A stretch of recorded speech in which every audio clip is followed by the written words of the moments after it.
Hello everyone, welcome back to my channel. আজকের recipe veg Kolhapuri, সঙ্গে থাকছে গরম গরম কড়াইশুঁটির কচুরি। চলুন প্রথমে ক্যাপসিকাম, গাজর, ফুলকপি সমস্ত সবজি হাতের কাছে একদম অ্যারেঞ্জ করে নিই। একটু সবজিগুলো হাতের কাছে রেডি থাকলে কাজ করতে কত সুবিধা হয় বলুন। প্রথমেই সমস্ত সবজিগুলো ভালো করে পিলিং করার পরে ডুমো ডুমো করে একই সাইজের কেটে নেব। মা আগেই ফুলকপিটা কেটে একটু গরম নুন জলের মধ্যে ভাপিয়ে নিয়েছে জানেন।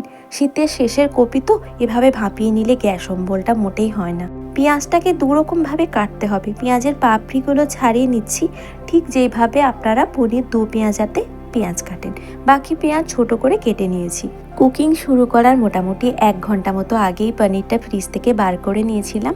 এখন টেম্পারেচারটা কমে এসেছে। ছোট ছোট পিস করে কেটে একটু তেলের মধ্যে হালকা নেড়ে নেব। এরপর নুন জলের মধ্যে পনিরের টুকরোগুলোকে কিছুক্ষণের জন্য রেখে দেব। যতক্ষণ গ্রেভিটা তৈরি হবে, নুন জলের মধ্যে পনিরগুলো একদম ফুলে সফট হয়ে যাবে জানেন।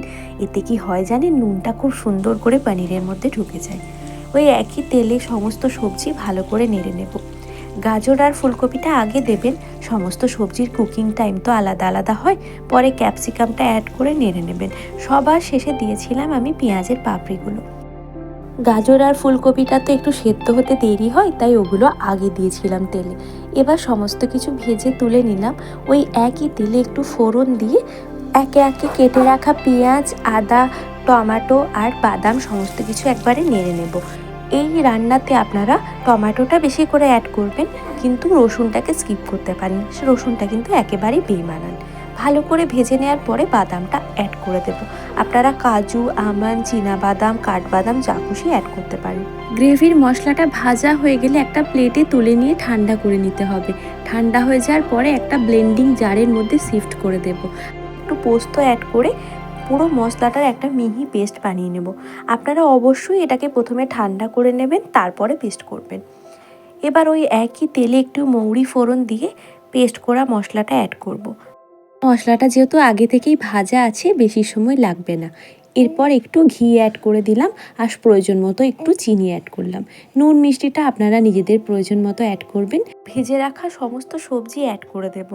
সবজিটা ভালো করে গ্রেভির সাথে মিশিয়ে নেওয়ার পরে নুন জলের মধ্যে পনিরটা রাখা ছিল, সেটাও এর সাথে অ্যাড করে দিলাম। একবার ফুট আসতে দেব। একবার ফুটে উঠলে সমস্ত সবজিটা রেডি হয়ে যাবে। ব্যাস, রেডি হয়ে গেল ভেজ কোলাপুরি। তার সাথে খাওয়ার জন্য মা বানিয়েছিল কড়াইশুঁটির কচুরি। জানেন, কড়াইশুঁটির কচুরি বানানোর কোনো প্ল্যান ছিল না। মা অনেক কড়াইশুঁটি ছাড়িয়ে রাখছিল স্টোর করবে বলে। শীতের শেষে অনেক কড়াইশুঁটি কিনে এনে গ্রীষ্মকালের জন্য ছাড়িয়ে রাখছিল। তো মা বলল, কিরে শেষবারের মতো এবছরে আরেকবার কচুরি খাবি? তো বললাম, মা করে ফেলো। তো মা কিছুটা কড়াইশুঁটি স্টোর করেছে, বাকিটা কিছুটা আমাদেরকে কচুরি বানিয়ে দিয়েছে। এর আগেও মা একবার বানিয়েছিল, তখন মা আমাকে মোটেই দেয়নি জানেন, মাত্র 1 পিস দিয়েছিল। যেহেতু আমার ছোট বেবি আছে, বলল তুই খাস না তেলে ভাজা জিনিস, তুই সেদ্ধ পক্ষ খা। এখন আমি একটু স্টেবল আছি, বেবিও একটু বড় হয়েছে, মা বলল চল তোকে আজকে ভালো করে খাইয়ে দিচ্ছি, তোর এখন একটু ফিট আছিস, খেয়ে নে। 2-3 মিনিট নাড়াচাড়া করতেই কিন্তু পুরটা একদম রেডি হয়ে যায় জানেন। এই পর্যায়ে আমাদের কিন্তু পুরটা একদম রেডি হয়ে গেছে। আপনারা যদি দেখেন যে কখনো পুরটা ঠিকমতো জলটা টানছে না, আপনারা কিন্তু একটু ছাতু অ্যাড করতে পারেন। তখন পুরটা কিন্তু খুব সুন্দর টাইট হয়ে যায়। পিঠের মধ্যে যেভাবে পুর অ্যাড করেন সেভাবে পুর দিয়ে লুচিটা সুন্দর করে বেলে গরম গরম তেলে একের পর এক ভেজে আজকে ডিনারটা রেডি করে নিচ্ছি। আমি এখনো রিকভারি প্রসেসের মধ্যেই আছি জানি। তবে ঘরে মুখরোচক কিছু হলে কি হয় বলুন তো, মনে হয় একটু খেয়ে নিই 1-2 পিস, তখন আর নিয়ম মানতে জানেন অতটা আর ভালো লাগে না। ব্যাস, আজকে ডিনারে ছিল গরম গরম কড়াইশুঁটির কচুরি, ভেজ কোলাপুরি, আর সঙ্গে নিয়েছিলাম একটু গরম দুধ।